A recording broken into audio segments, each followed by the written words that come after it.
नमस्कार प्यारे बच्चों, मैं प्रिंस भारद्वाज एक बार आप सभी का फिर से सिग्मा गुरुकुल के YouTube प्लेटफॉर्म पर आप सभी का स्वागत करता हूं। और जो बच्चे हमारे गवर्नमेंट जॉब्स के अंदर टीचिंग एग्जाम्स की प्रिपरेशन करते हैं, उनके लिए बहुत सारी खुशखबरी इन दिनों सुनने को मिली। जैसे उन्होंने भी देखा था कि DSSB बोर्ड के अंदर PRT की वैकेंसीज जो थी वो अनाउंस हुई, 1180 वैकेंसी अनाउंस हुई, जो हमारी NDMC के अंदर और हमारी साथ के साथ DOE के अंदर थी। और उसी के जस्ट बाद यानी कि 19 तारीख के दिन हमारी एक और वैकेंसी जो हमारी मिनिस्ट्री ऑफ ट्राइबल अफेयर्स के अंडर आती है, जिसका नाम है हमारे पास EMRS वैकेंसीज। EMRS बच्चों अपने आप में एक ऑटोनोमस बॉडी है, हालांकि ये सेंट्रल जॉब है, कोई ये स्टेट जॉब नहीं है। लेकिन बहुत सारे बच्चों को आज भी नहीं पता कि जो एकलव्य मॉडल वाले स्कूल्स होते हैं उनके अंदर क्या क्राइटेरिया होता है, एग्जाम का क्राइटेरिया क्या होता है, सिलेक्शन प्रोसेस क्या होता है, कौन से बच्चे इसका फॉर्म भर पाते हैं, कौन से बच्चे इसका फॉर्म नहीं भर पाते हैं।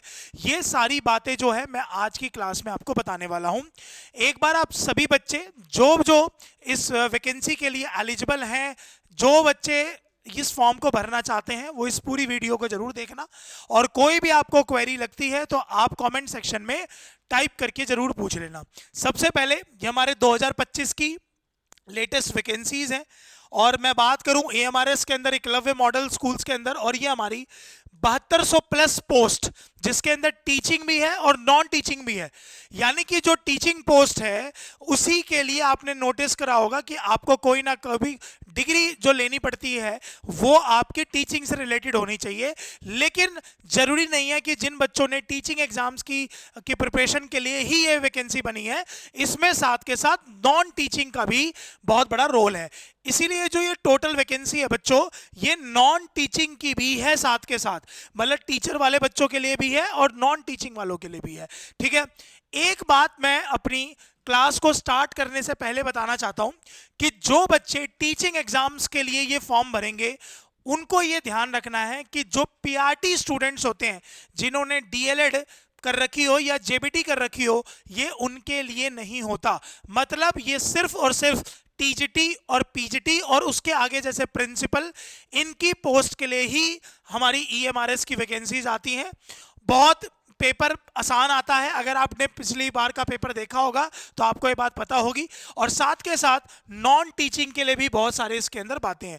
लेकिन एक बार दो चार बेसिक बातें एक बार पढ़ लेते हैं, उसके बाद मैं आपको सारी बातें बताऊंगा कि इसमें किस टाइप की आपको क्वालिफिकेशन की नीड है। ठीक है ना जी, ध्यान से सुनना। सबसे पहले 19 तारीख को नोटिफिकेशन आया, और आप देखिए 19 सितंबर से इसका फॉर्म भरना स्टार्ट हुआ भाई। ठीक है ना, और जो लास्ट डेट है भरने की वो 23 अक्टूबर है। यानी कि आप नोटिस करेंगे कि जो फॉर्म है वो आपके पास निकल चुका है, और 23 अक्टूबर तक आप इसका फॉर्म भर सकते हो, यानी कि दिवाली के आसपास तक आप इसका फॉर्म भर सकते हो। अभी करेक्शन की जो डेट अनाउंस होती है बच्चों, वो अभी अनाउंस नहीं करी है, वो बाद में करेंगे। आप इनकी नोटिफिकेशन में देखते रहेंगे, वरना आप सिग्मा गुरुकुल के YouTube प्लेटफॉर्म को फॉलो करते होगे तो हम भी आपको जरूर रेक्टिफाई करवा देंगे। दूसरी चीज, आप 3 चीजों पे नोटिस करिए, एडमिट कार्ड, एग्जामिनेशन और जो रिजल्ट है उसके आगे साफ साफ लिखा हुआ है कि नोटिफाई सून। इसका मतलब है कि अभी ये बात बिल्कुल भी कंफर्म नहीं है कि ये पेपर कब होगा, लेकिन जितना हम नोटिस करते हैं, जितने टाइम से हम टीचिंग और नॉन टीचिंग बैचेस को जो पढ़ा रहे हैं, आप याद रखिएगा बच्चों, ये आपका एग्जाम फरवरी या फिर मार्च तक जाएगा। यानी कि आप इसमें आराम से 4 से 5 महीने का आपके पास बच्चों टाइम है इस एग्जाम को प्रिपेयर करने के लिए, राइट। तो कहने का मतलब यह है कि आपको लास्ट डेट याद रखनी है कि 23 अक्टूबर के दिन इसका लास्ट जो है वो फॉर्म भरा जाएगा। बाकी आगे बता दिया है कि जो कैंडिडेट है वो इनकी जो वेबसाइट है उसको चेक करते रहे। एक बात और बता दूं, थोड़ा सा अगर किसी को ना पता हो, कि इसके अंदर जो एग्जाम जो लिया जाता है उसकी जो फी होती है वो थोड़ी सी ज़्यादा होती है, थोड़ी क्या बहुत ही ज़्यादा होती है। इवन बैंकिंग के जो सेक्टर्स होते हैं उससे भी ज़्यादा होती है। तो एक बार हम देख लेते हैं। अगर मैं बात करूं जनरल के लिए, OBC के लिए और EWS के लिए, यहां पर साफ साफ बोला हुआ है कि जो प्रिंसिपल पोस्ट की जो वैकेंसी है उसके लिए आपको 2500, टीजीटी और पीजीटी के लिए 2000 और नॉन टीचिंग के लिए 1500। समझ गए भाई। एक बात और करते हैं, अगर मान के चलो कोई बंदा प्रिंसिपल के लिए भी एलिजिबल है, अभी बताऊंगा क्या होती है एलिजिबिलिटी क्राइटेरिया, और टीजीटी के लिए भी एलिजिबल है और साथ के साथ नॉन टीचिंग के लिए भी है, तो एक ही पर्सन ये तीनों फॉर्म्स भर सकता है, लेकिन उनके जो अमाउंट है वो सबके अलग अलग जाएंगे। हालांकि जब आप एक से ज्यादा पोस्ट के लिए फॉर्म भरते हैं तो उसमें थोड़ा आपको ओवरऑल में आपको थोड़ा सा रिलैक्सेशन मिल जाता है, लेकिन अगर आप सिंगल सिंगल फॉर्म भरेंगे तो 2500 रुपए प्रिंसिपल, टीजीटी पीजीटी के लिए 2000 और नॉन टीचिंग के लिए आपको 1500, 1500। ठीक है। अब बात करते हैं एससी, एसटी, फीमेल और पीडब्ल्यूडी, इन सब के लिए। अब ये देखो फीमेल लिखा है ना बच्चों, तो इसका मतलब ये यहां पर चाहे जनरल कैटेगरी की है, चाहे ओबीसी कैटेगरी की है, चाहे ईडब्ल्यूएस कैटेगरी की है, चाहे एससी कैटेगरी की है, चाहे एसटी कैटेगरी है, मतलब फीमेल होना जरूरी है भैया। फीमेल के लिए प्रिंसिपल में 500, टीजीटी पीजीटी में 500 और नॉन टीचिंग में फिर से 500। आई कुछ बात समझ में? यानी कि आपको सिंपल सी बात मैं ये बताना चाह रहा हूं कि जो आप ये फॉर्म भरेंगे वो बिल्कुल 0 रुपए में नहीं भर सकते, चाहे आप किसी भी कैटेगरी से या किसी भी जेंडर से बिलोंग करते हैं। ठीक है। और बाकी आप इसकी जो पेमेंट है वो ऑनलाइन कर सकते हैं, साथ के साथ चालान के थ्रू भी करते हैं। वैसे बहुत सारे बच्चे अब ऑनलाइन ही फॉर्म भरते हैं।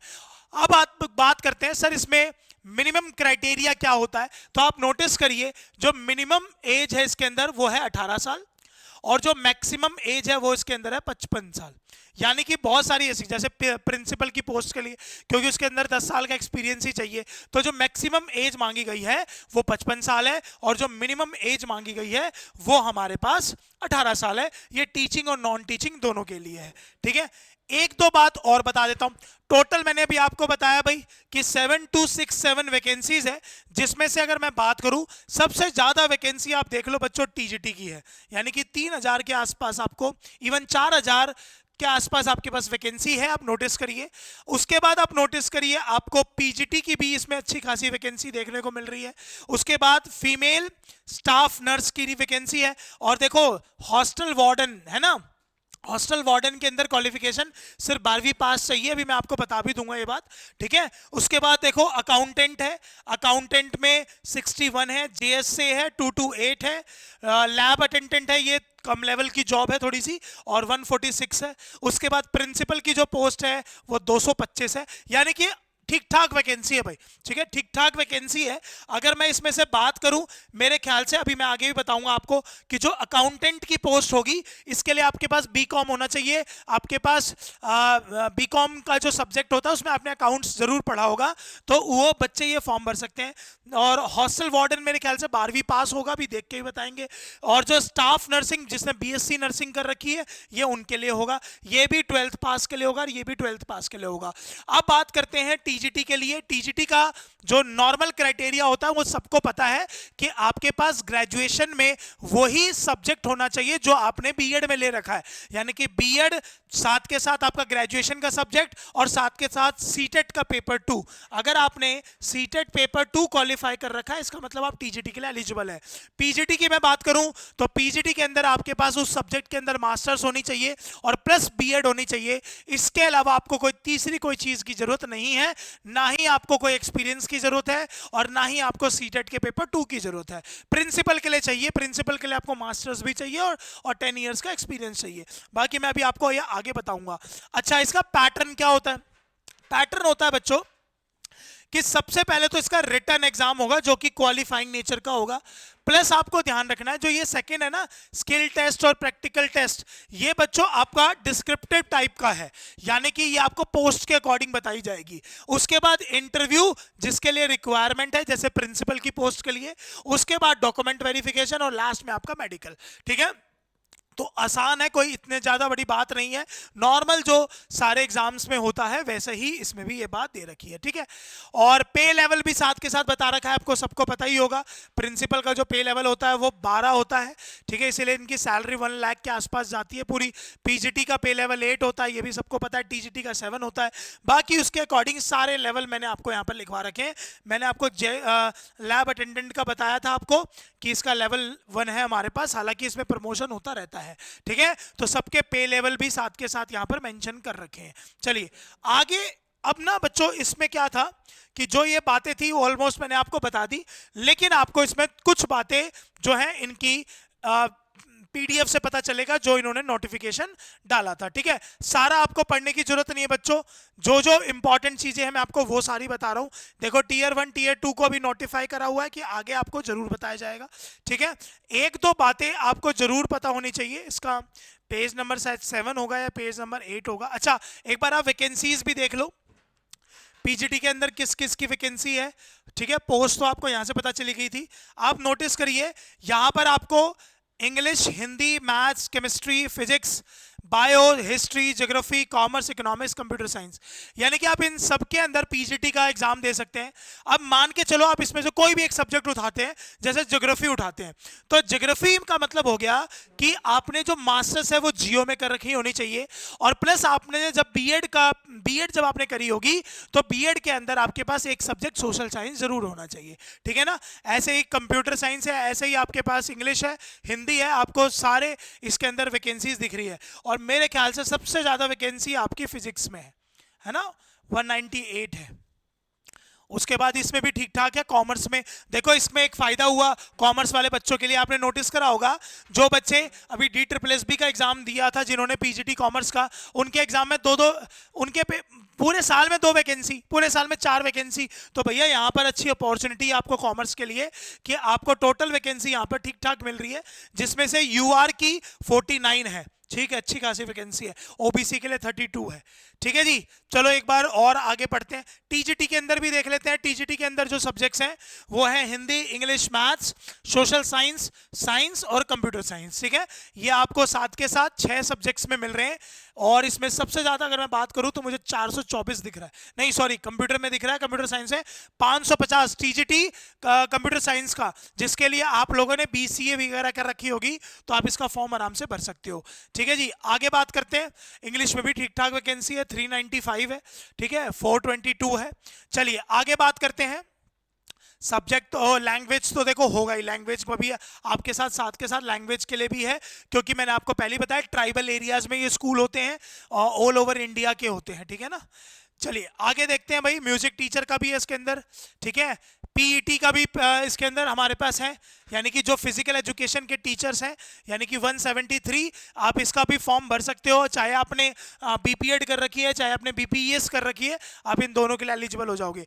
लाइब्रेरियन की भी 124 वैकेंसीज है, जिसमें से यूआर की 52 है। ठीक है जी, अच्छी खासी वैकेंसी है। अब बात करते हैं नॉन टीचिंग की। नॉन टीचिंग में नोटिस करिए जेल वार्डन है, उसके बाद मेल और फीमेल दोनों अलग अलग है, उसके बाद फीमेल नर्स के लिए है, नर्स तो फीमेल के लिए ही होता है। ठीक है, अकाउंटेंट की भी अच्छी खासी है, और जेएसए के लिए 228 ठीक ठाक वैकेंसी है भाई, इसमें चांस होता है लगने का। ठीक है, 1620 वैकेंसी है। चलिए बाकी ये तो रिलैक्सेशन वगैरह है, ये हमें हमारे काम का नहीं है। और मैं आपको 2-4 बातें बताता हूं बच्चों, एक बार नोटिस करना ये। अच्छा, एक बार टीयर 1 आप इसमें नोटिस कर लो, ऑलमोस्ट टीयर 1 सब में से सेम ही है, बस प्रिंसिपल के लिए नोटिस करिए। आपके पास जो टोटल टाइम है वो 2 घंटे का है। 100 नंबर का क्वेश्चन होगा, 100 ही नंबर का पेपर होगा आपके पास, और 100 ही क्वेश्चन होंगे, जिसमें से रीजनिंग, आपकी रीजनिंग और मैथ दोनों को मिला के आपको 10 नंबर का क्वेश्चन मिलेगा। जीए आपको 10 नंबर की मिलेगी। और इसमें ना आपको ध्यान रखना है बच्चों कि जो हमारी ट्राइबल सोसाइटी आपने देखा होगा, जिसके अंदर ये सारे स्टूडेंट्स के लिए फॉर्म आता है, क्या ना, national education students for tribal society, इनकी वेबसाइट पर इन्होंने साफ साफ आपको सिलेबस मेंशन कर रखा है, 30 नंबर का है, ध्यान रखना। ये भी और ये भी फाइनेंस से भी रिलेटेड है, एडमिनिस्ट्रेशन से रिलेटेड है, और प्लस आपको इसके अंदर 20 नंबर आपके इंग्लिश और हिंदी दोनों के मिला के आएंगे 10-10। ठीक है ना, दोनों मिलेगा, आपको ध्यान रखना। चलो उसके बाद अगर मैं बात करूं, वही टीयर 2 होगा आपका ऑब्जेक्टिव, और टीयर 2 जो शॉर्ट लिस्ट करेंगे बच्चे, उसके बाद 40 मार्क्स तो ऑब्जेक्टिव होगा, और 50 क्वेश्चन हमारा आपका सब्जेक्टिव होगा। और आप नोटिस करिए जो आपके पास टोटल फिर से मार्क्स होंगे वो 100 ही मार्क्स के होंगे, और क्वेश्चन जो होंगे वो 55 होंगे, और 3 घंटे का समय मिलेगा। और 3 घंटे ही आपको इसलिए दे रहे हैं क्योंकि आप लोग को वहां पर सब्जेक्टिव पेपर देना है, ध्यान रखना। ठीक है, टीयर 3 होगा, और वो टीयर 3 आपका मैंने पहले बता दिया था, इंटरव्यू है। ठीक है, उसके बाद मैं बात करूं पीजीटी की पोस्ट के लिए। पीजीटी की पोस्ट के लिए जीएस आएगी आपके पास 10 क्वेश्चन, रीजनिंग आएगी आपके पास 15 क्वेश्चन, आईसीटी आपके कंप्यूटर की नॉलेज होनी चाहिए 15 क्वेश्चन, टीचिंग एप्टीट्यूड 13 मार्क्स का आपको टीचिंग एप्टीट्यूड पता होना चाहिए, जो भी आपके साइकोलॉजी में आपने वो टीचिंग मेथड्स वगैरह पढ़े होंगे आपके वही है ये सारे। डोमेन सब्जेक्ट आपका पेडागोजी से रिलेटेड 20 मार्क्स का आएगा, ठीक है। और आपके पास लैंग्वेज पूछी जाएगी हिंदी और इंग्लिश बोथ 20 नंबर की, यानी कि एक आपका एग्जाम जो होगा वो इसके रिलेटेड होगा, ठीक है। 100 मार्क्स का होगा ये भी भाई। और अगर मैं बात करूं टीयर 2 की, सेम वही आपका सब्जेक्टिव जैसे वहां पर था, 55 क्वेश्चन होंगे और 100 मार्क्स के होंगे भाई, आपको ध्यान रखना है 3 घंटे का टाइम मिलेगा। टीजीडी की बात करूं सेम वैसे ही है, बस फर्क क्या है, डोमेन आपका सब्जेक्ट रिलेटेड होगा पेडागोजी के अंदर, सेम वही बात। उसके बाद आपको 40% मार्क्स जो है वो लेने इसके अंदर बिल्कुल क्या है कंपलसरी है, तभी आपका ये टेस्ट चेक करा जाएगा। टीयर 2 भी इसका सेम है। टीयर 2 ऑलमोस्ट सबका आप ध्यान रखेंगे सब्जेक्टिव ही एग्जाम है, ठीक है। हॉस्टल वार्डन की बात करूं 100 मार्क्स का क्वेश्चन आएगा, 10 की जीके, 10 की रीजनिंग, 10 के कंप्यूटर, 10 का मैथ्स और इंग्लिश और हिंदी जो भी रीजनल आपने सब्जेक्ट लिया होगा आपको उसके 30 मार्क्स के क्वेश्चन मिलेंगे और 2 घंटे का टाइम मिलेगा बच्चों, ध्यान रखना है इसको करने के लिए, ठीक है। चलिए अगली मैं बात करूं अकाउंटेंट के लिए, इसमें भी यही सेम बात है, बस इसमें फर्क क्या है बच्चों, आपको रीजनिंग 20 की मिलेगी, कंप्यूटर 20 की मिलेगी और मैथ्स 30 का मिलेगा और 20 नंबर की आपको साथ के साथ आपको लैंग्वेज मिलेगी, ठीक है। सब्जेक्ट उसके बाद टीयर 2 हमारा सेम सब्जेक्टिव ऐसे ही, सेम स्टाफ नर्सिंग का भी ऐसा ही है, टीयर 2 वैसे ही आपका, यानी कि टीयर 2 आप नोटिस करिए ऑलमोस्ट आपको सबका मिल रहा है। एक बात और मैं बता दूं, जो हमारा जेसे की पोस्ट है उसके लिए टीयर 3 भी होगा और वो हमारा बच्चों टाइपिंग टेस्ट होगा, आपको ध्यान रखना है 50 मार्क्स होंगे उसके अंदर, हालांकि वो क्वालिफाइंग नेचर का होगा, ठीक है भाई। चलो तो ये सारी हमारी, और नॉर्मल 1/3 की आपकी नेगेटिव मार्किंग होगी जो नॉर्मली आपको हर पेपर में देखने को मिली हुई है, ठीक है।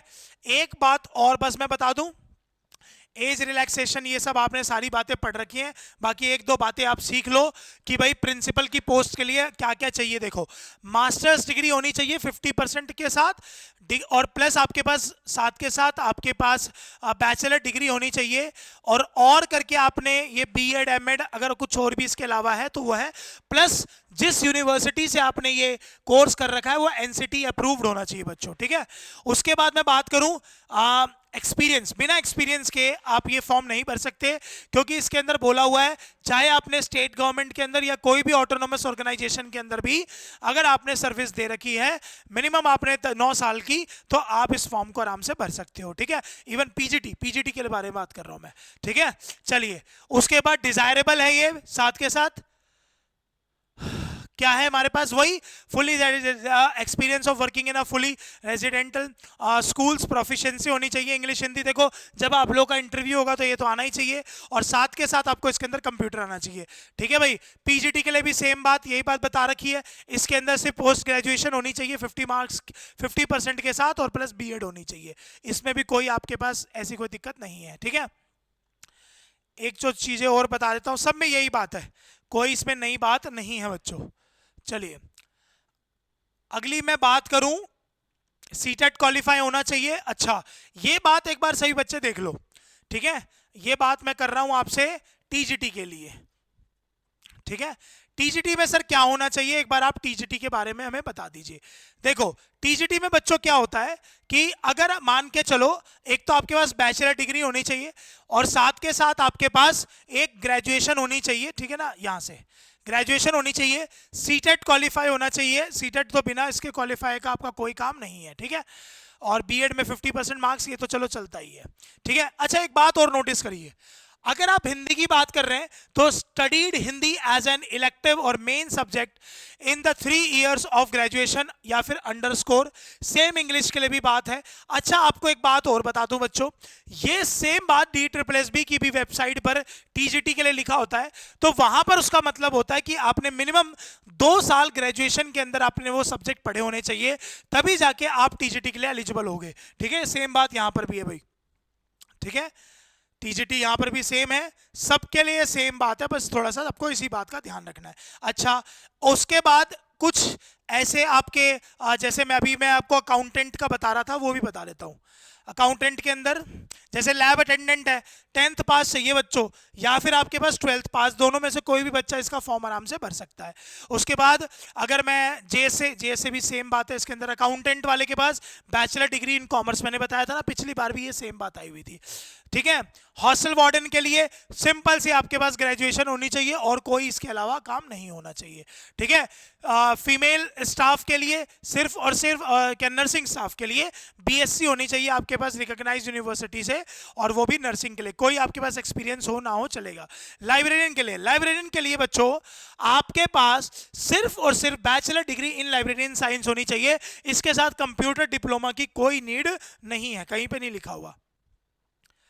नहीं चाहिए, नॉलेज ऑफ कंप्यूटर एप्लीकेशन चाहिए भाई, ठीक है, ये आपको चाहिए क्योंकि ये आपका डी SSS में और KVS में भी मांगता है, ठीक है जी। तो ऑलमोस्ट मैंने म्यूजिक टीचर में भी सेम बात यही है कि आपने जो डिग्री ले रखी है किसकी, आपने ग्रेजुएशन की, उसके अंदर भी आपको म्यूजिक आपका सब्जेक्ट होना चाहिए। आर्ट टीचर में भी यही बात है कि आपने जो फाइन आर्ट से या फिर आपने क्या नाम है विजुअल से, ग्राफिक से, इन सब से, पेंटिंग से, इसमें से आपने कोई भी नॉलेज नहीं होनी चाहिए। एक चीज और ध्यान रखना, एक्सपीरियंस भी इसके अंदर चाहिए होता है, ठीक है।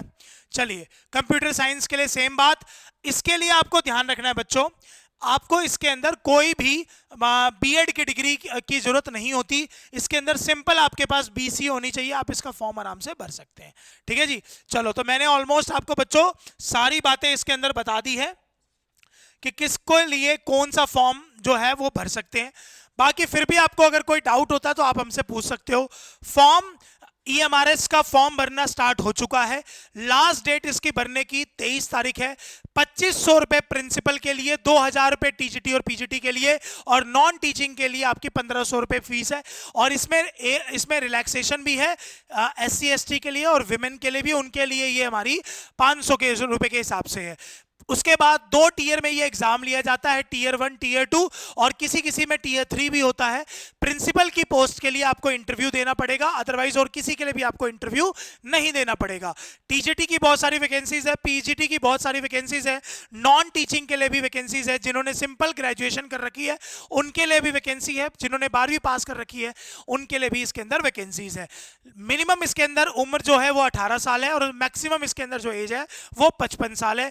इसके अंदर जो जॉब लगती है वो आपकी कोई दिल्ली में फिक्स नहीं है, आपकी ये ट्राइबल एरियाज होते हैं, ये अपने आप में एक मिनिस्ट्री है, इसके अंडर आप ये सारे आओगे। और पे स्केल बिल्कुल इसका सेम होता है जैसा आपका DSSB में होता है। तो फॉर्म भरना स्टार्ट हो चुका है, आप सभी बच्चे जाके इसका फॉर्म भर सकते हैं आराम से, ठीक है जी।